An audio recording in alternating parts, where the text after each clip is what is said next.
ओम शांति, ओम शांति, ओम शांति। आज 15/4/26 है। बाबा कहते हैं, मीठे बच्चे, तुम्हारा स्वधर्म क्या है? स्वधर्म हमारा क्या है? हाँ, शांत है। तो सच्ची शांति शांति धाम में मिल सकती है। यह बात सबको सुनानी है। स्वधर्म में रहना है, लेकिन जो बोला जाएगा ना कि एकदम शांत हो जाए, वैसा नहीं। हमारी अंदर की शांति रहेगी, लेकिन बाहर से तो कर्म करना है ना। तो इसीलिए बाबा कहते हैं वो शांति, सच्ची शांति तो परम धाम में मिलेगी, लेकिन यहाँ कर्म करना है। तो यह बात सबको बतानी है। स्वधर्म में, अपने धर्म में टिक कर, मतलब कोई भी काम में अशांत नहीं होना। क्या होगा, कैसे होगा, ये नहीं। प्रश्न है, कौन सी नॉलेज एक बाप के पास है जो अभी अभी ही तुम पढ़ते हो? उत्तर है, पाप और पुण्य की नॉलेज। पहले हम लोग नहीं जानते थे पाप और पुण्य क्या होता है ना। ये नॉलेज अभी बाबा दे रहा है।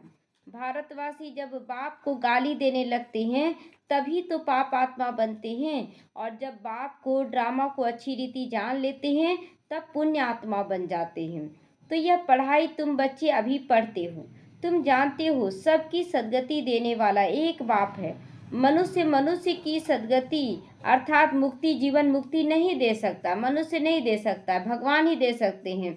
और जब भगवान देते हैं बाबा अपने बच्चों को, तो फिर बच्चों के द्वारा अन्य बच्चों को जाता है। गीत बजा, इस पाप की दुनिया से ले चल कहीं दूर। ओम शांति।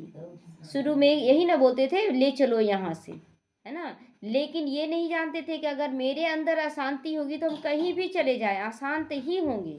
तो इसीलिए पहले हमें खुद को तैयार करना होगा। तो बाप बैठ बच्चों को समझाते हैं कि यह है पाप आत्माओं की दुनिया। वह भारत को ही कहेंगे कि भारत पुण्य आत्माओं की दुनिया थी, जहाँ देवी देवताओं का राज्य था। यह भारत सुख धाम था और कोई खंड नहीं थे। एक ही भारत था।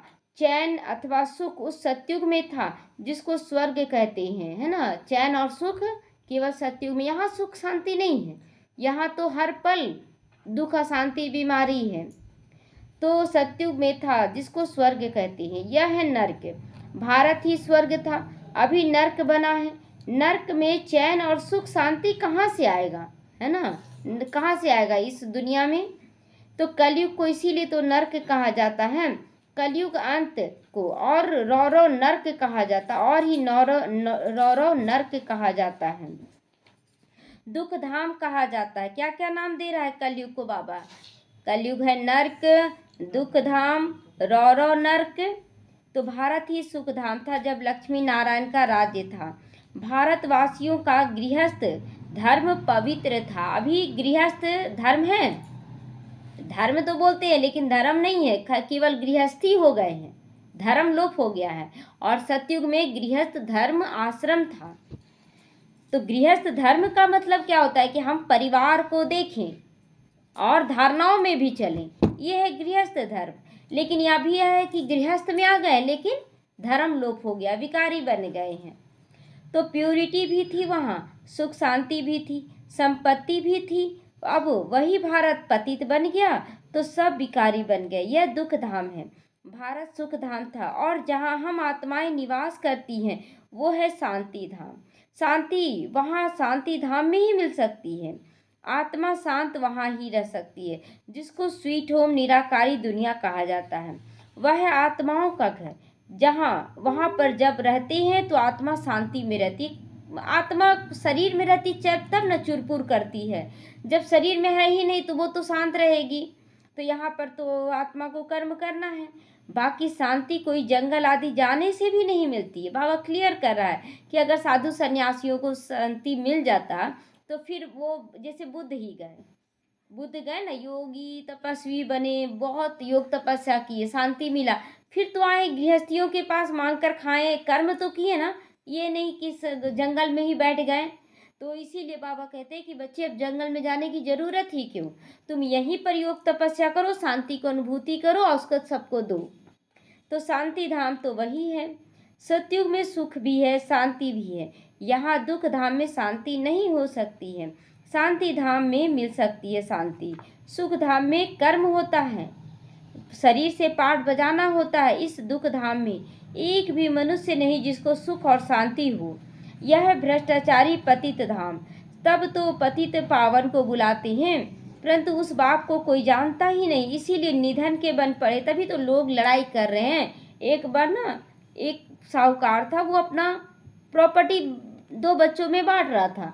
अब एक बहुत अच्छा संपत्ति था, उसके लिए दोनों बच्चे लड़ने लगे कि हमको चाहिए, हम दोनों मारा पीटी तक करने लगे। तो बाप हंसने लगा तो दोनों बच्चों को लगा कि बेटा लड़े और बाप हंसे, ये कैसे हो सकता है।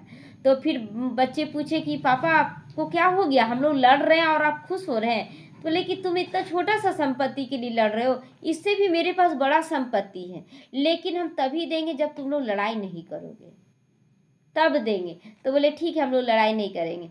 तो बोले चलो ले चलते, बहुत बड़ा संपत्ति है। ले गया, बस में चढ़ा तो 2 ही सीट मिला। तो बाप तो बैठेगा ही, बाप को तो नहीं उठा सकता, बाप को बैठा दिया।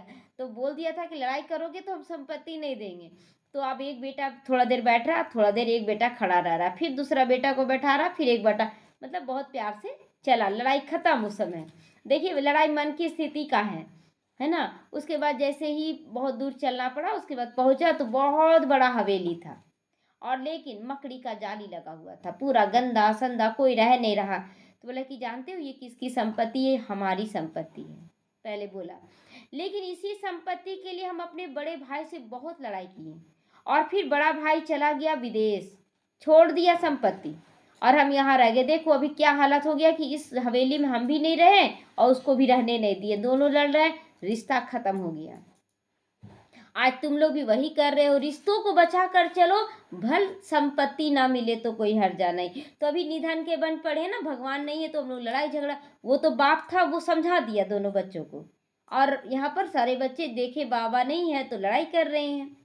तो ऑर्फन होने के कारण आपस में लड़ते झगड़ते रहते हैं ना, अनाथ हो चुके हैं ना, तो लड़ रहे झगड़ रहे, कितना दुख अशांति मारा मारी होती है। तो यह है ही रावण राज्य। राम राज्य मांगते हैं, रावण राज्य में न सुख है न शांति है। रावण राज्य में सुख शांति दोनों थी, आपस में कभी नहीं लड़ते झगड़ते। तो वहाँ इतना संपत्ति था कि लोग समेटने से भी न समटाए, इतना संपत्ति था, क्या करेंगे समेट कर। तो वहाँ 5 विकार होते ही नहीं, यहाँ 5 विकार है। अभी इतना सारा ज्ञान बाबा दे रहा है, तो कोई छीना झपटी करेगा, हमको ज्ञान मिले हमको ज्ञान मिले, इतना ज्ञान है, लो ना, कितना ज्ञान लेना चाहते हो। उसी तरह वहाँ संपत्ति होगी। तो पहला है देह अभिमान मुख्य, देह अभिमान को खत्म करना है। फिर काम क्रोध, है ना। भारत जब स्वर्ग था तो यह विकार नहीं था, वहाँ देह अभिमान नहीं था, सत्युग त्रेता में विकार नहीं था, तो वहाँ देही अभिमानी थे। अभी देखिए सभी तरफ इतना सेवा बढ़ रहा है चारों तरफ, कि पहले लोग लड़ाई करते थे, हम यहाँ सेवा करेंगे, यहाँ आप नहीं कर सकते, यहाँ मेरा एरिया है। और अभी इतना सेवा है ना कि लोग कर नहीं पा रहे हैं। जब अगर संगठन नहीं बन पाएगा ना तो सेवा नहीं हो पाएगा, क्योंकि एक व्यक्ति से होगा ही नहीं, इतना बेहद का हो गया है। तो बाबा कहते यही तो देही अभिमानी बनकर चलना है यहाँ पर। अब सब मनुष्य देह अभिमानी बन गए हैं, देवताएं थे देही अभिमानी। देह अभिमान वाले मनुष्य कभी किसी को सुख भी नहीं दे सकते, वो लड़ाई झगड़ा ही कर सकते हैं, वो सुख नहीं दे सकते हैं, एक दो को दुख देते ही रहते हैं। ऐसे मत समझो कोई लखपति करोड़पति पद्मापति है तो वो सुखी है सुखी। सबसे बड़ा एग्जाम्पल है तो अभी देखिए अंबानी का ही है, बोलेंगे मुकेश अंबानी, उसका बेटा कितना बड़ा बीमारी से जूझ रहा है, पूरा परिवार दुखी है, और संपत्ति इतना है कि पूरा संपत्ति भी लेकिन लगा दे तो भी उसका बीमारी ठीक नहीं कर सकता है। तो बाबा इसीलिए तो कहता है लखपति करोड़पति पद्मापति सब दुखी हैं, तो है तो सुखी हैं। बाबा कहता है ऐसे मत समझो कि वो सुखी हैं, नहीं, ये सब है माया का भपका, केवल दिखावा है। माया का राज्य में कैसे सुखी रह सकते हैं, ये माया का राज्य है ना। अभी उनके विनाश के लिए महाभारत लड़ाई सामने खड़ी है, इसके बाद फिर स्वर्ग के द्वार खुलने हैं, आधा कल्प के बाद फिर नरक के द्वार खुलते हैं। यह बातें कोई शास्त्रों में नहीं लिखी हुई है। क्यों नहीं लिखी हुई? क्योंकि किसी को पता नहीं कि सुख के बाद दुख आएगा, ये पता हो जाएगा तो सुख का भी अनुभूति नहीं होगा। तो भारतवासी कहते हैं जब भक्ति करेंगे तब तो भगवान मिलेगा ना। बाबा कहते हैं भक्ति करने से भगवान मिलता है क्या? बाबा क्या कहते हैं जब भक्त, हाँ भक्ति के फल से ज्ञान मिलता है। हाँ मिलता है तो हाँ, तो बाबा कहते जब भक्ति करते करते बिल्कुल नीचे गिर जाते हो ना, तब मुझे आना पड़ता है। बहुत चिल्लाते चिल्लाते बच्चे थक जाते, अब नहीं, तो भगवान आते हैं स्वर्ग की स्थापना करने और भारत को स्वर्ग बनाने। भारत जो स्वर्ग था वो नर्क कैसे बन गया? रावण ने बनाया, विकारों की प्रवेशता के कारण नर्क बन गया। तो गीता के भगवान से तुमको राज्य मिला, 21 जन्मों के लिए स्वर्ग में राज्य किया। फिर भारत द्वापर से कलयुग में आ गया और अर्थात उतरती कला हो गई। इसीलिए सब पुकारते हे पतित पावन आओ। पतित मनुष्य को सुख शांति पतित दुनिया में मिल ही नहीं सकती। पतित मनुष्य ऊपर से पतित दुनिया, तो कैसे मिलेगी? सुख कैसे मिलेगा? कितना दुख उठाते हैं। आज लोग बोलते हैं हमको सुख चाहिए, सुख चाहिए। सुख है कहाँ? सो बताइए, सुख कहाँ है? सुख है अपने अंदर। जब तक हम अपने आप को भरपूर नहीं समझेंगे तब तक दुख अशांति बीमारी है। तो आज पैसा चोरी हो गया, आज दिवाला मारा, आज रोगी हो गया, कहाँ सुख है? है सुख? पूरा जीवन बोलते हैं कि पूरा जवानी पैसा कमाने में लगा दिए, बुढ़ापा बीमारी को ठीक करने में लगा दिए, सुख कहाँ है? तो दुख ही दुख है ना। अभी तुम सुख शांति का वर्षा पाने का पुरुषार्थ कर रहे हो, पुरुषार्थ ही कर रहे हैं ना। बाप से स्वर्ग का वर्षा लेने का पुरुषार्थ कर रहे हैं। सदा सुखी बनाने वाला एक बाप है, सदा दुखी बनाने वाला रावण है। ये बातें भारतवासी नहीं जानते हैं। सतयुग में दुख की बात होती ही नहीं, कभी भी रोना नहीं पड़ता वहाँ पर। तो नहीं रोने का मतलब हंसने का संस्कार कहाँ से ले जाना है? यहीं से ले जाना ना, निश्चिंत रहने का। सदैव सुखी सुख है वहाँ। देह अभिमान अथवा काम क्रोध लोभ मोह अहंकार कुछ भी नहीं होता वहाँ। तो अब तक जब तक 5 विकारों का दान न दो तब तक दुख का ग्रहण नहीं छूट सकता है। बाबा कहते हैं ना, अंश मात्र भी आपके अंदर है देह अभिमान, तो आप सुखी नहीं हो सकते हैं। कोई ना कोई विघ्न परिस्थिति जरूर आता है, क्योंकि हम देह अभिमान में तुरंत आ जाता है अभिमान। तो बाबा कहता है जब तक विकारों का अंश भी नहीं छूटेगा तब तक सुखी नहीं हो पाओगे। तो कहते हैं ना, दे दान तो छूटे ग्रहण। तो दान दे रहे पूरी तरह से, अंश मात्र भी ना हो, इसकी गहराई से चेकिंग होती है। हम तुरंत देह अभिमान में आते, पता ही नहीं चलता है और इसीलिए दुख आता है। तो इस समय सारे भारत को 5 विकारों का ग्रहण लगा हुआ है। जब तक 5 विकारों का दान ना दो तब तक 16 कला संपूर्ण देवता नहीं बन सकते हो। अंदर में कोई ना कोई भी है विकार, तो बाबा कहता 16 कला संपूर्ण बन ही नहीं सकते हो तब तक। बाप सभी का सदगति दाता है। कहते गुरु बिगर गति नहीं, परंतु गति का भी अर्थ समझते नहीं है ना। गति और सदगति, गति माना दुख अशांति बीमारियों से विकारों से कमी कमजोरियों से छूट जाना, ये है गति। और सदगति जब हम परफेक्ट सुख शांति का अनुभव अपने अंदर करने लगे। तो मनुष्य को गति सदगति माना मुक्ति जीवन मुक्ति चाहिए, सो तो बाप ही दे सकते हैं। इस समय सभी का सदगति होनी चाहिए ना, होनी चाहिए कि नहीं सबकी सदगति, क्योंकि सब दुखी हो गए हैं। तो दिल्ली को कहते हैं ना न्यू दिल्ली, पुरानी दिल्ली 2 दिल्ली में बटा है। क्या अभी न्यू दिल्ली है? गए हैं कि नहीं न्यू दिल्ली? कितना गंदगी है वहाँ। तो न्यू वर्ल्ड में न्यू दिल्ली जो होगी ना वो बहुत सुंदर होगी। तो ओल्ड वर्ल्ड में ओल्ड दिल्ली ही होती है। बरोबर जमुना का कंठा था, दिल्ली परिस्थान थी। सतयुग था ना, देवी देवताएं राज्य करते थे। अभी तो पुरानी दुनिया में पुरानी ही दिल्ली है। नई दुनिया में इन लक्ष्मी नारायण का राज्य था। भारतवासी ये सब बातें भूल गए हैं। नया भारत नई दिल्ली थी, उनका राज्य था और कोई खंड नहीं था, है ना। जैसे अभी खंड बट गया है ना। अभी देखिए जैसे कि एक माँ बाप घर बनाता है, बहुत सारा कमरा बनाता है, रसोई घर ये सब बनाता है, लेकिन जब बच्चे बड़े होने लगते हैं तो बांटने लगते हैं, नहीं ये कमरा मेरा वो कमरा तेरा। लेकिन जब एक माँ बाप का तो भले 4 कमरा, लेकिन चारों एक ही का कमरा है, सब बच्चे सब जगह जा सकते। उसी तरह जब सतयुग में था तो कोई बंटवारा नहीं, त्रेता में कोई बंटवारा नहीं, एक भारत। लेकिन अभी एक भारत का ही टुकड़ा टुकड़ा कर दिया, पूरा विश्व ही एक भारत था। तो कोई खंड नहीं था, यह कोई भी नहीं जानता। गवर्नमेंट यह पढ़ाती नहीं है। गवर्नमेंट ये सब पढ़ाती है क्या, कैसे सतयुग त्रेता के बाद द्वापर कलयुग में बटा? नहीं, जानते हैं ना कि ये तो अधूरी हिस्ट्री है। जब से इस्लामी बौद्ध आए, लक्ष्मी नारायण के राज्य का कोई को पता ही नहीं। यह बाप बैठ समझाते हैं कि सारी सृष्टि का चक्र कैसे फिरता है। जब भारत स्वर्ग था तो वो गोल्डन एज था, सत्य युग था, सत्य का धर्म था, आत्मा का धर्म था। अब वही भारत देखो क्या बन गया है। फिर भारत को हीरे जैसा कौन बनावे। बाप कहते जब तुम बहुत पापात्मा बन जाते हो तब मुझे आना पड़ता है पुण्य आत्मा बनाने के लिए, क्योंकि ज्ञान ही नहीं है। हम लोग बोलते हैं कि आखिर क्या करे भगवान, सब कुछ तो कर ही रहे हैं, तो फिर मेरे को सुख क्यों नहीं मिल रहा है। तो कहाँ कोई कमी है वो बताने के लिए फिर बाबा आता है। तो यह ड्रामा बना हुआ है जिसको कोई भी नहीं जानता। यह नॉलेज सिवाय बाप के कोई दे ही नहीं सकता है। नॉलेजफुल बाप ही है, वह आकर पढ़ाते हैं। मनुष्य मनुष्य को कभी सदगति दे ही नहीं सकता, क्योंकि दे अभिमान को कैसे साफ कर सकता। मिट्टी मिट्टी से साफ हो सकता है क्या? नहीं ना। मिट्टी को साफ करने के लिए पहले पानी की जरूरत पड़ती है, पानी से साफ करते हैं। तो जब देवी देवता थे तो सब एक दूसरे को सुख देते थे, कोई भी बीमार रोगी नहीं होते थे।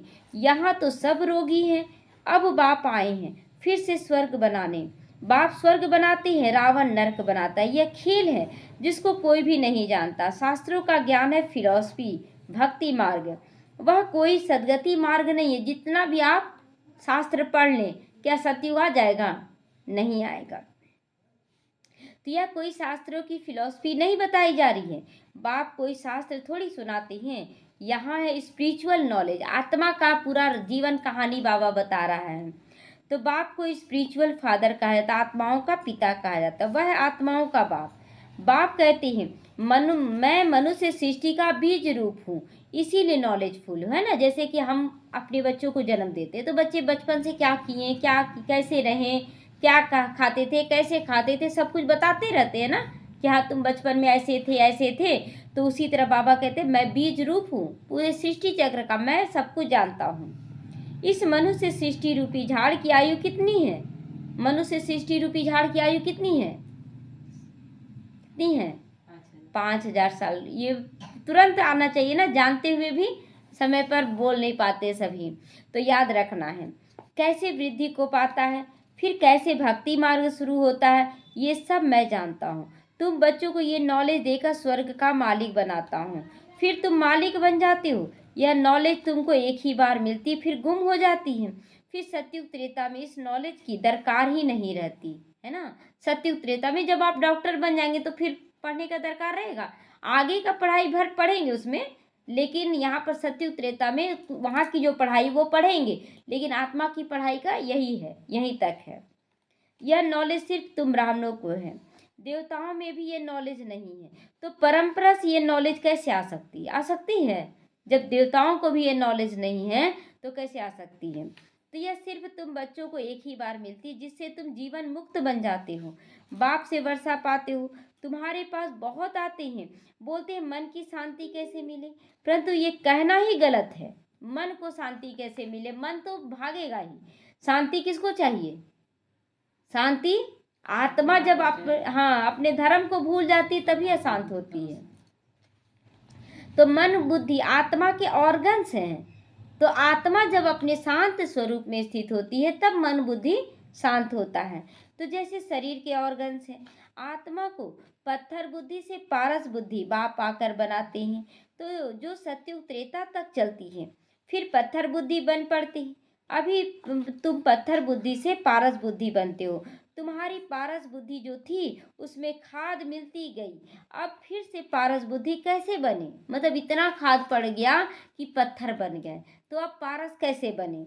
तो बाप कहते हैं हे आत्मा तुम मुझे याद करो, याद की यात्रा से तुम पवित्र बनोगे और मेरे पास आ जाओगे। बाकी जो कहते हैं ना मन की शांति कैसे मिले, उन्हें बताओ जाके यहाँ शांति कैसे हो सकती है। यह है ही दुख धाम, क्योंकि विकारों की प्रवेशता, जब तक विकार है अंदर में शांति नहीं मिल सकता। इसलिए पहले विकारों से न्यारा हो, अंश मात्र भी विकार रहेगा ना तो शांति आपको नहीं मिल सकता है। तो यह तो बेहद के बाप से ही वर्षा मिल सकता है। फिर रावण का साथ मिलने से पतित बन जाते हैं। फिर बाप द्वारा पावन बनने में सेकंड लगता है ना। बाप द्वारा क्यों बोलता है सेकंड लगता है? लग रहा तो इतना समय लग रहा है, तो सेकंड क्यों? क्योंकि पतित से पावन बनने में सेकंड, क्योंकि कुछ साल लगा। पूरा 100 साल भी हम लोग कहाँ ले रहे हैं? मतलब अगर लिए भी होंगे पिछले जन्म में तो हम लोग तो इस जन्म को देखेंगे ना कि 100 साल भी नहीं लिए, कितना कुछ साल ले रहे हैं। और पावन से पतित बनने में पूरा 5000 साल लेते हैं हम लोग। तो अभी तुम आए हो बाप से जीवन मुक्ति का वर्षा लेने। बाप जीवन मुक्ति का वर्षा देते हैं और रावण जीवन बंध का श्राप देते हैं। इसीलिए दुखी ही दुख है। ड्रामा को भी जानना है। दुख धाम में किसी को भी सुख शांति मिल न सके। शांति तो हम आत्माओं का स्वधर्म है। शांति धाम आत्मा का घर है। आत्मा कहती है हमारा स्वधर्म ही शांत है। यह शरीर बाजा नहीं बजाता हूँ, यह बाजा नहीं बजाता हूँ, बैठ जाता हूँ, परंतु कहाँ तक बैठे रहेंगे? अगर शरीर काम ना करे और बैठ जाए तो कब तक बैठे रहेंगे? मन लगेगा नहीं। तो कर्म तो करना ही है। जब तक मनुष्य ड्रामा को नहीं समझे तब तक दुखी बनता। अगर ड्रामा को आप समझ लेंगे कि मैं आत्मा हूँ, सब आत्मा है, सब अपना रोल अदा कर रहा है, फिर मांगने की क्या दरकार है? आत्मा को क्या चाहिए? आत्मा अपने पिता से जुड़ जाए, इसी में सब कुछ मिल जाता है, तो फिर और क्या चाहिए? तो बाबा कहते हैं मैं हूं ही गरीब निवास, यहाँ गरीब ही आएंगे। साहूकारों के लिए तो स्वर्ग यहाँ है, उन्हों को तकदीर में स्वर्ग के सुख है ही नहीं। बाबा कहते हम तो गरीब निवास हैं, साहूकारों को गरीब और गरीब को साहूकार बनाता हूँ। है ना? बाबा क्या बोला? जो अभी साहूकार हैं वो गरीब बन जाएंगे और जो गरीब है वो साहूकार। तो गरीब केवल पैसों का गरीबी की बात नहीं हो रही है। यहाँ पर तुरंत तुलना हो जाता है ना कि पैसों वाले अमीर हैं। यहाँ पर कोई तन का भी गरीब है और तन का सेवा दे रहे हैं। जो स्वस्थ शरीर वाले वो सेवा नहीं कर रहे हैं और जो बीमार है बोलते हम ये सेवा कर देंगे, हम ये सेवा कर देंगे। तो गरीब बनेंगे ना साहूकार। उसी तरह मन किसी का शांत है लेकिन मन से सेवा कर रहा है सब कोई, तो मन का भी अमीरी हो जाएगा। धन है लेकिन बहुत लोग धन नहीं लगा रहे हैं, लेकिन जो कम धन वाले हैं वो ज़्यादा धन लगा रहे हैं बाबा के कार्य में। तो इस तरह से बाबा कहते साहूकारों को गरीब और गरीबों को साहूकार बनाता हूँ। साहूकार इतना पद नहीं पा सकते हैं क्योंकि यहाँ साहूकारी का नशा होता है। हाँ, प्रजा में आ जाएंगे, स्वर्ग में जरूर आएंगे, परंतु ऊंचा पद गरीब पाएंगे। गरीब साहूकार बन जाते वहाँ, उन्हें दे अभिमान है ना कि हम यहाँ धनवान है, परंतु बाबा कहते ये धन माल सब मिट्टी में मिल जाना है, विनाश हो जाना। गरीब बोलते हम पूरा लगा देंगे और थोड़ा सा भी साहूकारी रहा तो बोलेंगे कि हमको रखना है, हमको अपने लिए जीना है, रखते हैं। तो देही अभिमानी बनने में बहुत मेहनत लगती है। देह अभिमान में रहते हैं ना तो सोचते हैं, देह अभिमान माना चिंता करना कल के लिए।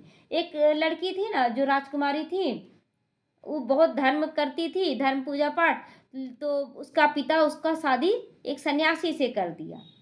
सन्यासी के से शादी करके गई तो बहुत अच्छे से रहने लगी उसके साथ। तो सन्यासी क्या किया ना, आज भिक्षाटन किया, खाया पिया, लेकिन इतना थोड़ा सा उसको ढक के रख दिया। तो राजकुमारी जो थी बोलती कि ये किस लिए स्वामी? तो बोले कि कल मिले ना मिले। तो बोले कि आप सन्यासी बन के भी सन्यासी ना बन सके, सो कल की क्या चिंता करना। तब वो सन्यासी झुक गया कि आप इतनी राजकुमारी होकर भी आपको कल की चिंता नहीं। तो यही बेहद का सन्यास है कि हमें कल की चिंता कभी नहीं कर रही, आज चुपचाप करते चले जाएं। तो यही तो देही अभिमानी बनने में मेहनत लगती है। इस समय सब देह अभिमानी है। अभी तुमको देही अभिमानी बनना, जैसे जैसे आप देही अभिमानी बनेंगे ना तो आपका भूख प्यास सब कुछ खत्म होने लगेगा।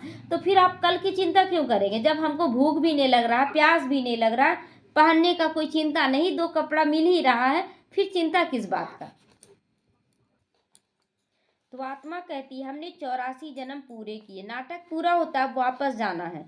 अभी कलयुग के अंत और सतयुग के आदि का संगम है। बाबा कहते हर 5000 वर्ष के बाद मैं आता हूँ, भारत को फिर से हीरे जैसा बनाता हूँ, जैसा बनाता हूँ हीरे जैसा। हीरे जैसा कब बनेंगे? हीरे जैसा कब बनेंगे? जब हीरा हीरा को देखेगा ना तब हीरे जैसा बनेंगे। बाबा को हम देखेंगे, सबसे बड़ा हीरा कौन है? शिव बाबा है ना। तो शिव बाबा को जब हम देखेंगे, हीरा भी नहीं कहेंगे, उससे बहुत ऊपर है वो, तो हम लोगों को बाबा को देखना, तब हम हीरा जैसा बनेंगे। और हम हीरे जैसा बनेंगे तो दूसरों को भी हीरे जैसा बना सकते हैं। तो यह हिस्ट्री ज्योग्राफी बाप ही आकर बताते हैं। अच्छा, मीठे मीठे सीखी लदे बच्चों प्रति माता पिता बाप दादा का याद प्यार और गुड मॉर्निंग। रूहानी बाप की रूहानी बच्चों को नमस्ते। हम रूहानी बच्चों की रूहानी माता पिता बाप दादा को याद प्यार, गुड मॉर्निंग और नमस्ते नमस्ते। शुक्रिया बाबा, शुक्रिया। हम रहेंगे सदा हंसते हंसते, शिव बाबा के साथ जाएंगे परम धाम, आएंगे बैकुंठ में हंसते हंसते। ओम शांति। धारणा के लिए आज मुख्य सारे बाप से जीवन मुक्ति का वर्षा लेने के लिए पावन जरूर बनना है। ड्रामा की नॉलेज को बुद्धि में रख कर दुख धाम में रहते हुए भी दुखों से मुक्त होना है। दुख धाम में रहते हुए भी बिल्कुल न्यारा होकर चलना है, तो दुख महसूस ही नहीं होगा। क्या है दुख, पता ही नहीं चलेगा। दुख की अविद्या हो जाए, इतना पावरफुल बन जाए। दूसरा है धन माल व साहूकारी का नशा छोड़ दो कि मैं इतना पैसा रखा हूँ, मैं इतना पैसा रखा हूँ, ये भी नहीं। पूरी तरह से जो बेघर बन जाएगा, ब्रह्मा बाबा सोचे क्या, ब्रह्मा बाबा सोचे कि हम रख लेते थोड़ा सा, कभी सोचे नहीं। तो ब्रह्मा बाबा तो संपूर्ण समर्पण किए, हम कर रहे हैं, तो हम कैसे नंबर 1 में जाएंगे। हम खुद ही सोचे। यही है ज्ञान। ज्ञान को जब समझेंगे, ऐसे तो हम बहुत अच्छा ज्ञान सुन रहे हैं, सुना रहे हैं, तो हम बोलते हैं हम नंबर 1 में आ जाएंगे। ब्रह्मा बाप समान बनेंगे तभी तो नंबर 1 बनेंगे।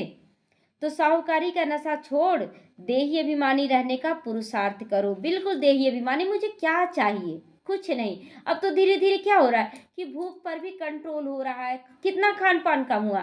तो कल अव्यक्त मुरली भी पढ़ रहे थे, तो उसमें भी बाबा बोला कि दृढ़ता जब रहा तो तुम खान पान छोड़े, पवित्र बन गए, तो दृढ़ता रहा ना, तो फिर अंदर में संकल्प भी विकारी क्यों, क्या होगा, कैसे होगा, कल की चिंता, ये सब विकारी का संकल्प है, देह अभिमान का संकल्प है। ये नहीं होना चाहिए। वरदान विकारों के वंश के अंश को भी समाप्त करने वाले सर्व समर्पण व त्रष्टि बनो, है ना। विकारों के वंश के अंश को भी समर्पण करना है और त्रष्टि बनकर चलना, सब कुछ समर्पण। जो आई वेल के लिए पुराने संस्कारों की प्रॉपर्टी किनारे कर रख लेते। आई वेल मतलब अगर कोई हमारे पास गुस्सा करने आया तो हम गुस्से का अंश रख लिया और उस समय गुस्सा कर दिए, तो आई वेल के लिए रख लिए ना, मतलब परिस्थितियों के समय के लिए हम गुस्सा को संगार के रख लिए थोड़ा सा, तो वो सही है, सही तो नहीं। हमें गुस्सा आए ही ना, कोई कुछ भी कर ले हमें गुस्सा आएगा ही नहीं। तो अगर प्रॉपर्टी किनारे करके रख लेते हैं तो माया किसी न किसी रीति पकड़ेगी जरूर। कोई भी विकार, ये तो केवल एक गुस्से के लिए, पुराना संस्कार के लिए बाबा बोला, तो इसमें मोह भी आ सकता है, अहंकार। अगर आप कुछ भी पकड़े हैं तो परिस्थिति आपकी परीक्षा जरूर लेगी कि देखो आपका है कि नहीं। पुराने रजिस्टर को छोटी सी टुकड़ी में भी पकड़ जाएंगे। माया बड़ी तेज है। अगर आपका इतना छोटा सा भी अंश आपके अंदर विकारों का है तो माया आपको विघन जरूर डालेगी और आप दुखी जरूर होंगे। दुखी होना माना विकार है अंदर में। तो उनकी कैचिंग पावर कोई कम नहीं, किसकी, माया की भी कैचिंग पावर कम नहीं है। वो आपके अंदर अंश को भी देखेगी, वो अच्छा ये है, चलो उसी से दुख दो। तो इसीलिए विकारों के वंश के अंश को भी समाप्त करो। जरा भी किसी कोने में भी पुराने संस्कार खजानों को की निशानी ना हो। इसको कहा जाता सर्व समर्पण। त्रष्टि व यज्ञ की स्नेही सहयोगी बनो, है ना। कौन त्रष्टि बनेंगे, सर्व समर्पण करने वाले। तो सर्व समर्पण करने वाले यहाँ बैठे हैं, क्या किए हैं सर्व समर्पण, आवाज नहीं, सर्व समर्पण कौन कौन किए हैं, आवाज कौन कौन किए हैं सर्व समर्पण। हाथ नहीं उठ पाएगा, पूरा उठता है। सर्व समर्पण करने वाला हाथ उठाएं कि हम सभी कुछ समर्पण। अगर आज बाबा बोले बिल्कुल तैयार है बाबा, हम कुछ भी नहीं सोचेंगे कल क्या होगा, कुछ भी नहीं। तो सर्व समर्पण त्रष्टि व यज्ञ की स्नेही सहयोगी बनेंगे। वो स्लोगन है, किसी की विशेषता के कारण उससे विशेष स्नेह हो जाना, ये भी बहुत बड़ा लगाव है। नहीं, ये बहुत अच्छा, हम इससे लगाव में फंस गए। लगाव किसी से ना हो, समय पर एकदम किनारा, लेकिन फंस जाते हैं। नहीं, यही बहन चाहिए हमको, इस बहन के साथ ही हम सेवा करने जाएंगे। ये बहुत बड़ा विकार है ना।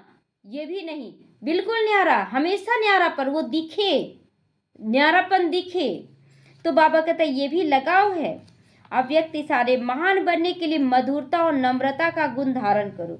मधुरता ही महानता है, इससे मन और सुख मन और मुख का कड़वापन समाप्त हो जाता है। क्रोध अग्नि शीतल हो जाती है। बाप दादा अपने हर बच्चे को शीतल देवता बनाना चाहते हैं। कैसा देवता बनाना चाहते हैं? शीतल देवता बनाना चाहते हैं। इसीलिए मधुरता के गुण को धारण करो। आपका मुखड़ा ही मीठा लगे सबको, है ना। मतलब मुखड़ा ही देखने से अपने आप मतलब एक न्यारापन प्यारापन दोनों लगे। तो मधुरता के गुण से भरपूर बनो। जो भी संपर्क में आए उसे मधुर बोल व शक्तिशाली दृष्टि से भरपूर कर दो, है ना। मधुर बोल और शक्तिशाली दृष्टि से भरपूर कर दो। ओम शांति।